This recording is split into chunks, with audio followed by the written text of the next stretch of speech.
Hi guys, welcome to my channel. So I realized that I posted the trip that we took to Cincinnati, Ohio for my mom's birthday, which was freaking amazing. If you have not had a chance to watch that video, please check it out. But yes, me and my younger siblings, we took my mom there for her birthday, and I realized I didn't do an introductory video because I feel like, you guys don't even know me. I'm just popping out with a trip video, a family trip video. So I wanted to do that today. Just to I think with this video, I'm just gonna cover how or why I became a caregiver and just kind of where I am today. It's a lot in the middle, in between, that we're not gonna have enough time to really cover, but I'm hopeful that as more people find my channel and subscribe, people will probably have questions, and then different aspects we'll be able to kind of dive more into and just dedicate an entire video to, because trying to cover everything, we don't have enough time. We don't. So I'm actually home alone right now because my husband is visiting family in Charlotte. And then my daughter literally just put her on the bus to go to preschool. She does half days right now. Listen, so today is supposed to be dedicated to me just having a little self-care, which I will. But I wanted to go ahead and do this video because it's just good timing, So by the time I upload this video, I'm pretty sure that the name would have changed.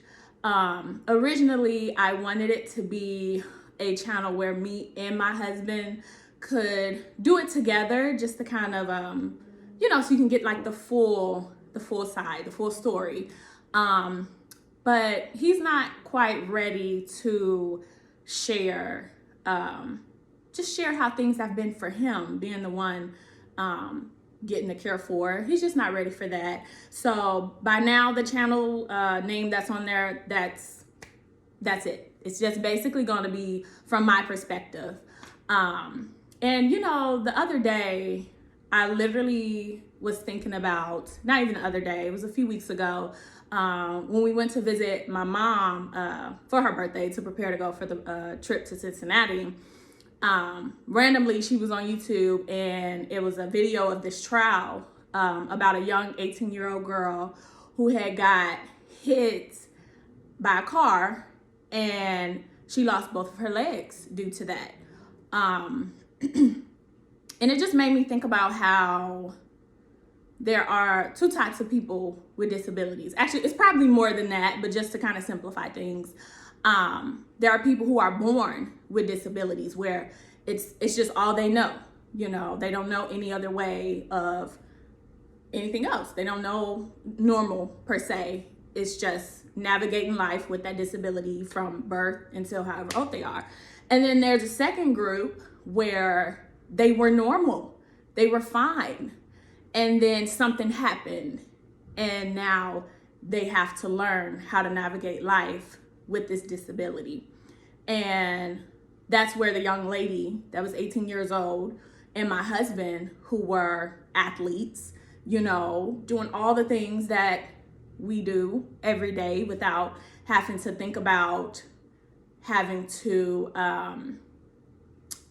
navigate it in a sense of ways to make it work, because you can't just do it automatically. Like, my husband just can't get up and walk automatically. He can't just get up and fix his own food. It's things he has to do prior, before being able to do things that we can just do without thought, and I hope one day he's going to be ready to share that, because it's other people out there. Sometimes you feel like it's not, you feel like you're alone, but there's other people out there, and building that support and that connection to uplift and help each other as you're going through this life, having to do it in a different way than what you previously knew, it's needed, because it sucks. It does. It sucks.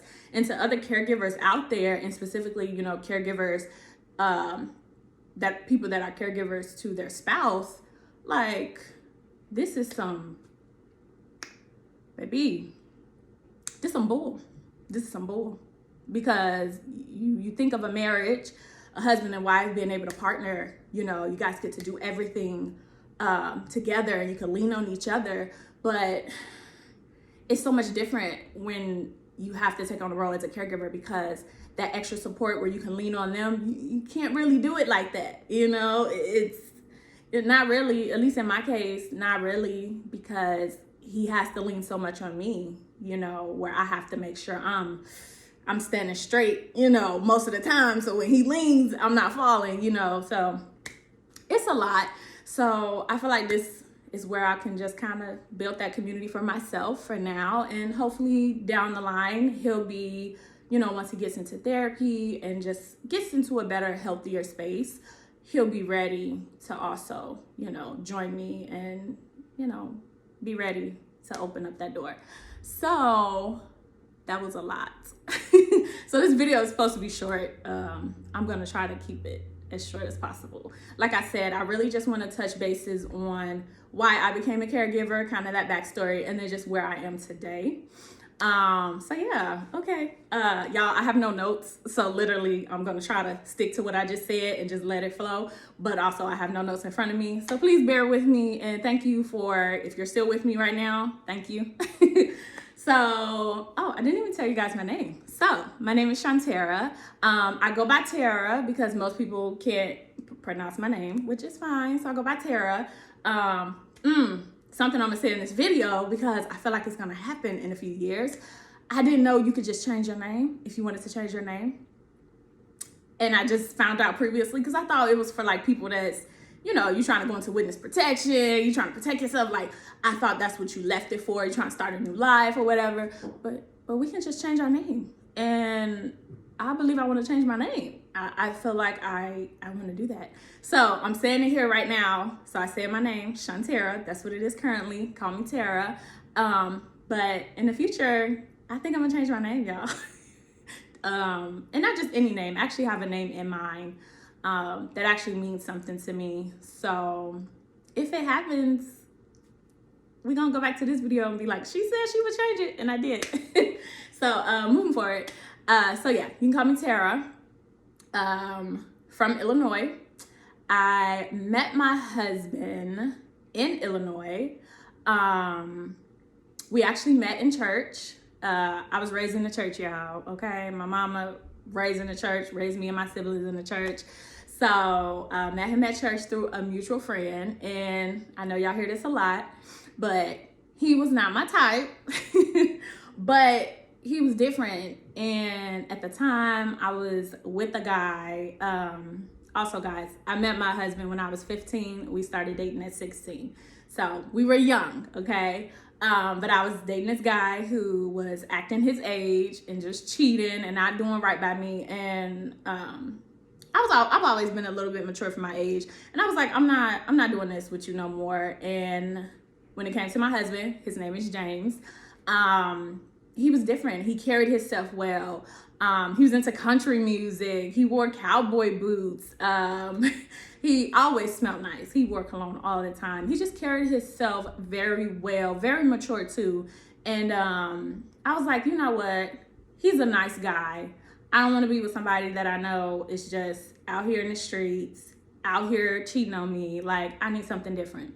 So I ended up saying, yeah, let's date. Why not? Let's just see where it goes. I'm trying to, you know, do something better, you know. And it turned out that it was the best decision. It really was. We've been together ever since. We just celebrated 10 years of marriage back in December. 12 years together. And yeah, we were high school sweethearts, y'all. We were. I told y'all I ain't got no notes, so bear with me. I'm trying to get my brain to speed up a little bit. Sometimes it moves a little slow. I knew, first off, growing up, I never wanted to get married. I never wanted to have kids. And that's because I'm a middle child, technically. Okay. I have an older sister, 2 younger brothers. But when my mom moved us to the town that I met my husband, my older sister did not move with us. She was a teenager. Her dad was present in her life. And, you know, my mom and him had a good co-parenting relationship. So she felt comfortable allowing her to stay back with her dad. And, you know, she moved the rest of us. So I went from being a middle child to now the oldest child. And y'all, shout out to all the eldest children that are joining in. Like, y'all are amazing, okay? It's a lot of responsibility that falls on y'all shoulders. It really is, because I went from being a middle child that was just carefree, chilling, living it up, to now I'm the oldest in the household, and my mom was a single parent. So it was a lot of responsibility. So having that responsibility, in my mind, I was like, I'm not getting married. I'm not having no kids. When I turn 18, baby, I'm turning up. It's about me, finally, no responsibility. I wasn't, nothing. But dating my husband, that changed. And it's several reasons why it changed. But one reason I can tell you guys, I used to skip school a lot. Okay. And I think part of that was because of me being the oldest and having so much responsibility. It was just overwhelming. So I needed mental breaks before I even knew what that meant. I just knew I'm not going to school today. So this particular day, I told my mom, I made up something, told her I was sick probably. And, you know, she was going to let me stay home. And my husband, we didn't stay far away from each other. So he would pick me up. He had a truck. We called it Riley. It was a little old brown truck. It was so cute. But he would pick me up so we could go to school together. And this particular day, you know, I think I forgot to text him and tell him I wasn't going. So he came as usual, and, you know, my mom answered. I stayed in my room. And the next thing I know, I hear banging at my door. I'm like, who is this? So I get up, snatch the door open, super angry. And this was his response. He was like, why are you not going to school? It took me aback. First off, why your voice so deep? Second, you're not my dad. And third, boy, bye. And that's literally what I said. I said, boy, bye. And I shut the door in his face, like, what is you doing? But it stuck with me because he cared. You cared enough to ask me, why am I not going to school? Like, you want me to get an education? Like, I didn't know no teenage boys out there that would care like that. You know, I know some that'll be like, are you skipping? Oh, I'm finna skip too. Let's hang out. You know what I mean? But he was like, no, what are you doing? So I knew, and like I said, it's other, you know, things that he's done, you know, when we were younger that let me know, like, if I had a choice to choose a guy to be with, you would be it, you know. So I knew I wanted to marry him. And we did. We ended up getting married at 18. So my birthday's late. My birthday falls after September. So technically he graduated already, but I still had half of my senior year to complete. So I was still in high school when I got married. We actually got married December 24th, Christmas Eve. I do not recommend. I do not recommend to get married around the holidays, okay? Because now that we have a child, this is terrible, okay? One, prices to go anywhere beyond expensive. And two, we got a kid. How we gonna go away and then come back? Like, it's too much. So whenever we do, you know, decide to renew our vows, whatever day that is, that's gonna be our new anniversary date. We'll instead acknowledge, you know, Christmas Eve. We'll be like, hey, happy anniversary, that's it. But it's, oh my God, it's so complicated. But anyway, yeah, we got married Christmas Eve when we were 18. Which I would have to do a whole different video on just that whole aspect of getting married so young, still being in high school, just the way it was received by others and just having all of that. It was a lot, y'all. That's definitely a different video. Definitely. But he had already graduated high school and he also had already joined the military. So he actually was home, you know, for the holidays for a little bit. So that first year of our marriage was rough because after he was done with training, he also got stationed in Korea. So I saw him obviously when he was home when we got married, and then I saw him again in the summertime for about 2 weeks. But that was the only physical time we saw each other. Everything else was video chat. Which Korea, that's a big time difference. So even when it was daytime here, it was nighttime there, and vice versa. So it was very difficult. I mean, having a long distance relationship is difficult when you're in the same time zone. We were in 2 different time zones. That first year of marriage was hell. It was very difficult because even when I graduated high school, I didn't leave and go to Korea with him because I joined the military too. So we had a plan, he joined as active duty. I joined as reserve because I really wanted to focus on school. I didn't really want to do active duty, but we joined the same branch, Army, so that we could do dual military, so that wherever he was stationed, I could go as well, so we could stay together. So that first year of marriage was terrible because we were FaceTiming each other, whenever we could. And I was in high school, and then I also was working. I had a part-time job. And then once I did graduate high school, I ended up going to the military too, either in August or September. And then my training was from August or September until, I want to say April, February or April. So then there was a period where I didn't get to have my cell phone. So we were writing letters, you know what I'm saying? So letters, baby, that takes a minute. So it was very rough. So in my mind, all I could think about was get through this year. After you're done with training, he's done with his, not contract, I forgot the specific term, but once he's done with his tour or whatever in Korea, then we get to be together. Then we get to be husband and wife. Then we get to figure out, we just get to be together. That was the main thing. I couldn't wait to actually be together because that entire time, we were separated.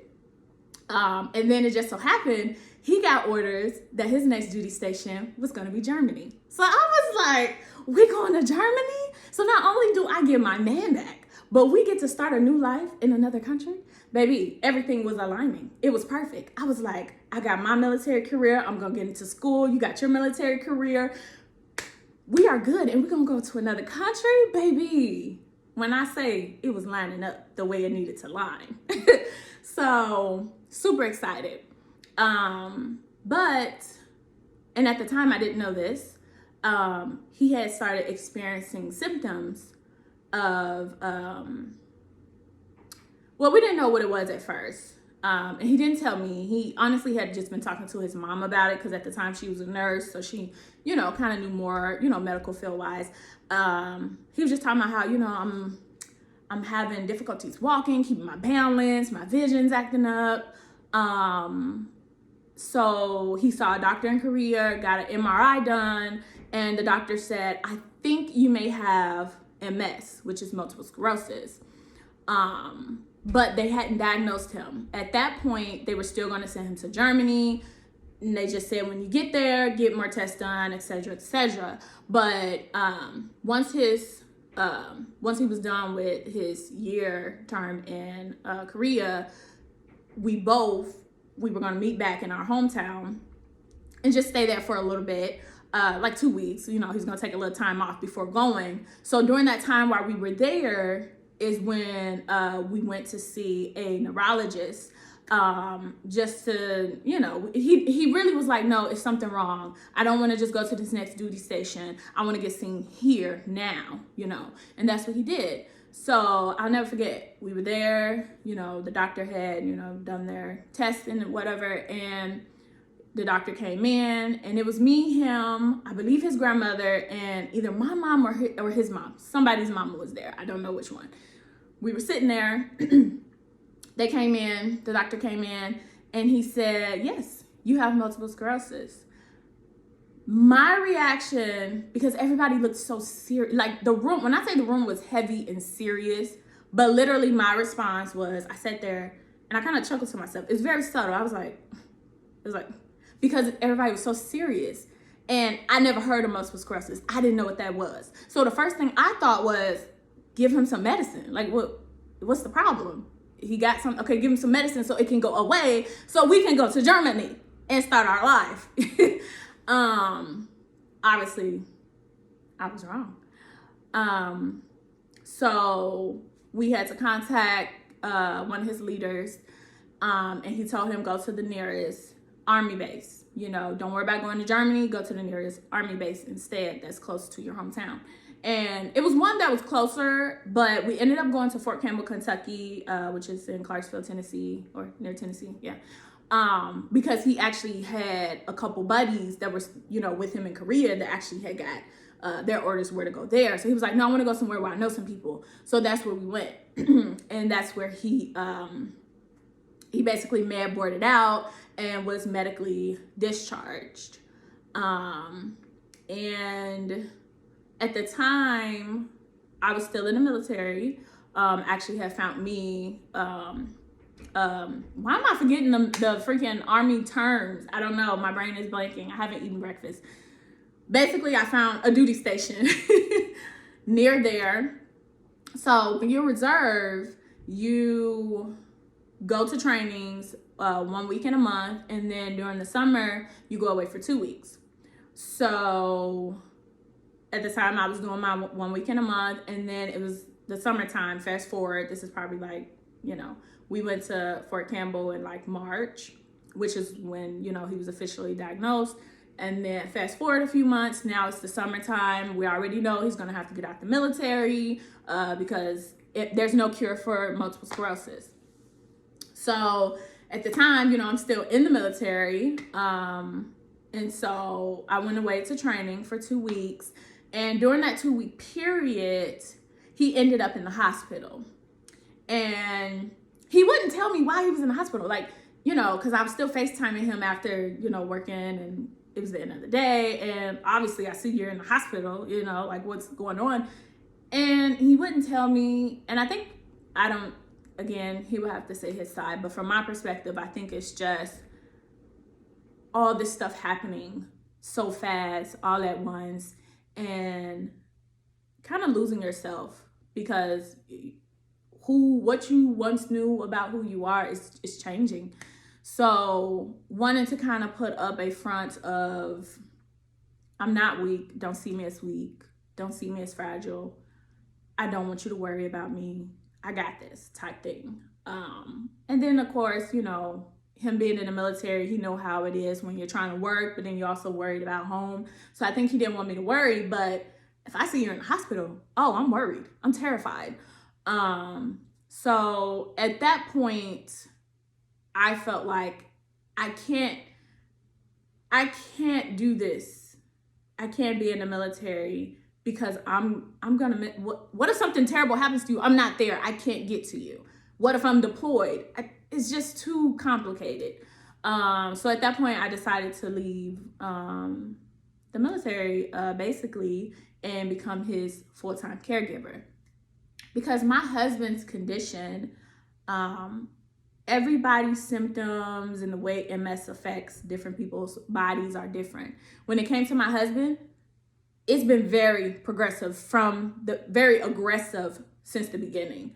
I mean, I know 2 people that have MS. One is young as well, but no symptoms besides being tired. The other one is much older. They said she's had it for quite some time, but again, it's really just kind of mess with her gait a little bit. She doesn't use any devices, and she's tired. But the way it's affected my husband, for him, it has affected his vision. He's legally blind or visually impaired, because he can see, but it's very blurry. Glasses won't correct it. Things would have to be really close up to him for him to see it. So he's, very badly visually impaired. He has tremors, very bad tremors, very, shaky. Issues with like walking. So he went from using a cane to a walker to, now he uses like a wheelchair and a mobility scooter.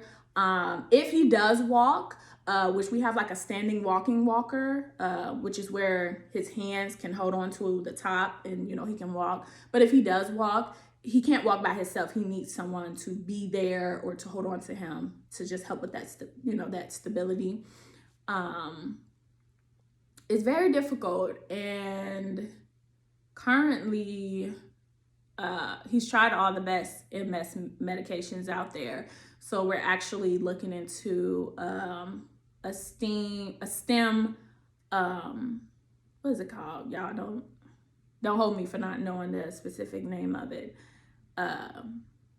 Basically, they're going to try something different for him, where it wipes out his immune system to see if that helps it from stop progressing at the rate that it is, because he used to just have lesions in his brain and it has now moved down to his spine, which is why it's more difficulties with him having stability when walking and moving around.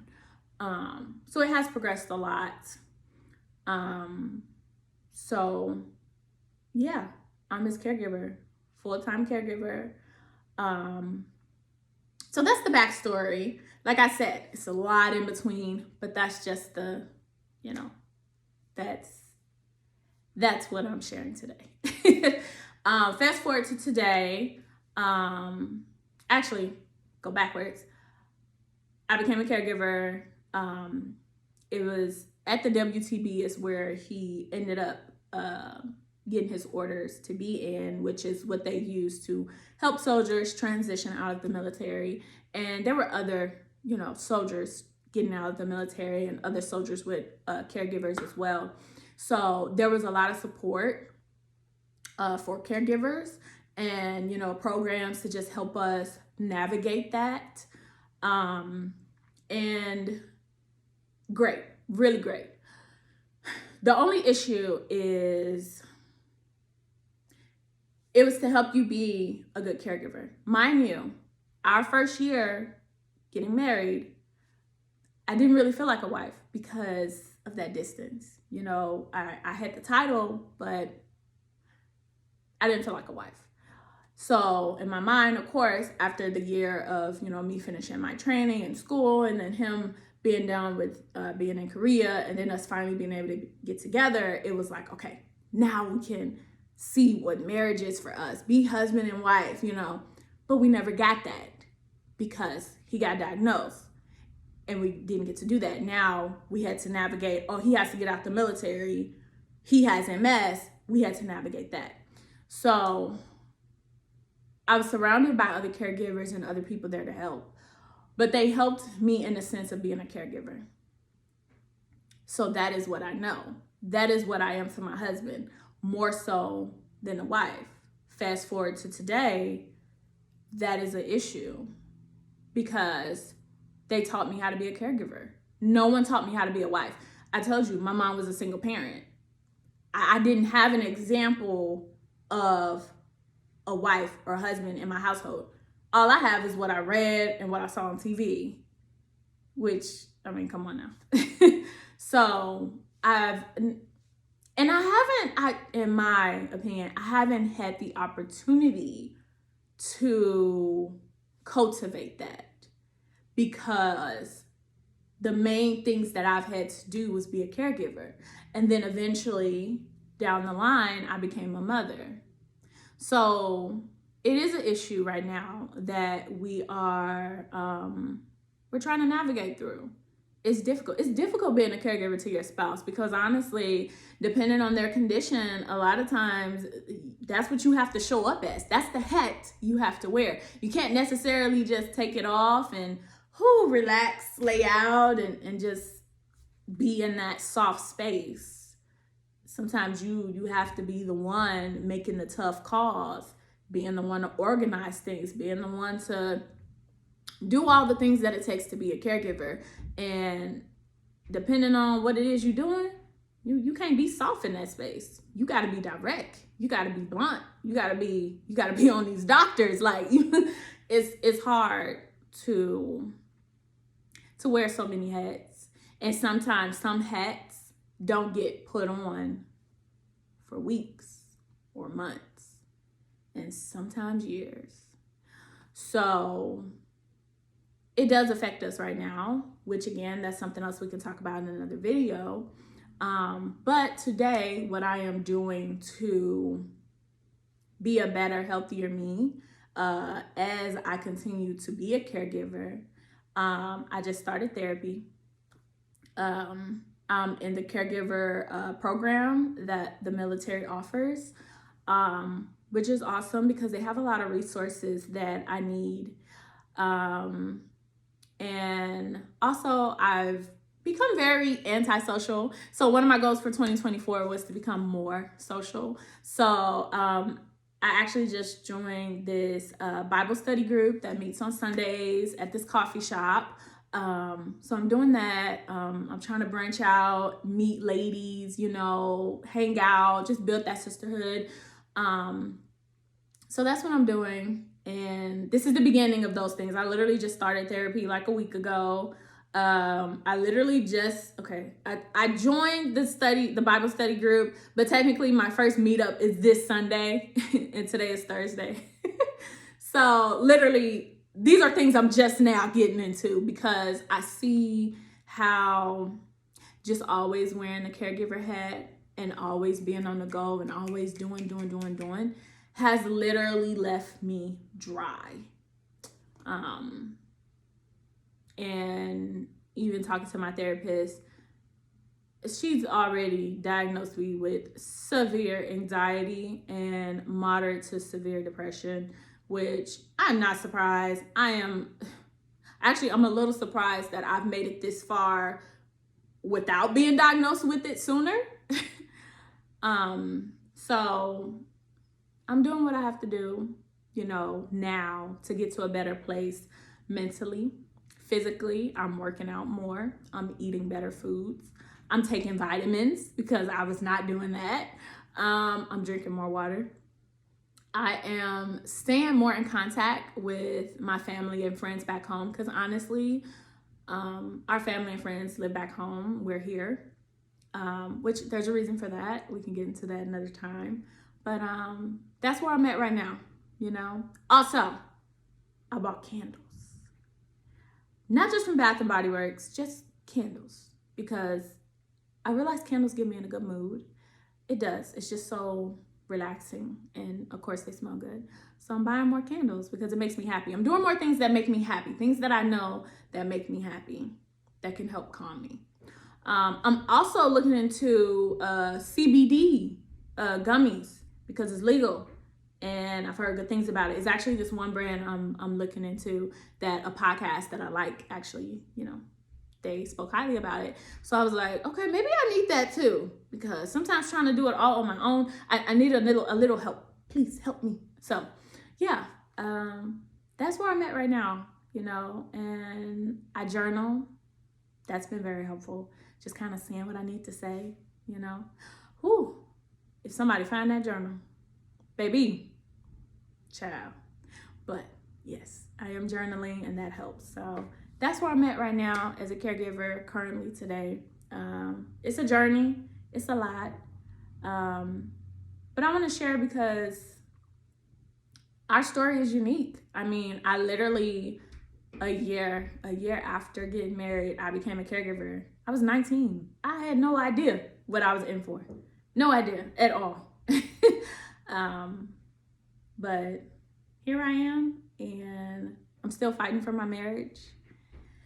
So pray for me, y'all. And if you leave a comment, we can connect, and I can definitely pray for you too. And like, we can be there for each other, okay? Because we can't do this alone. I've been trying to do it alone, and here I am with crazy anxiety and depression. So yeah, I don't want to do it alone no more. Now I'm good on that. So please like, comment, subscribe, come back, you know. It'd be great to get to know you and you guys get to know me, you know. Have a great day.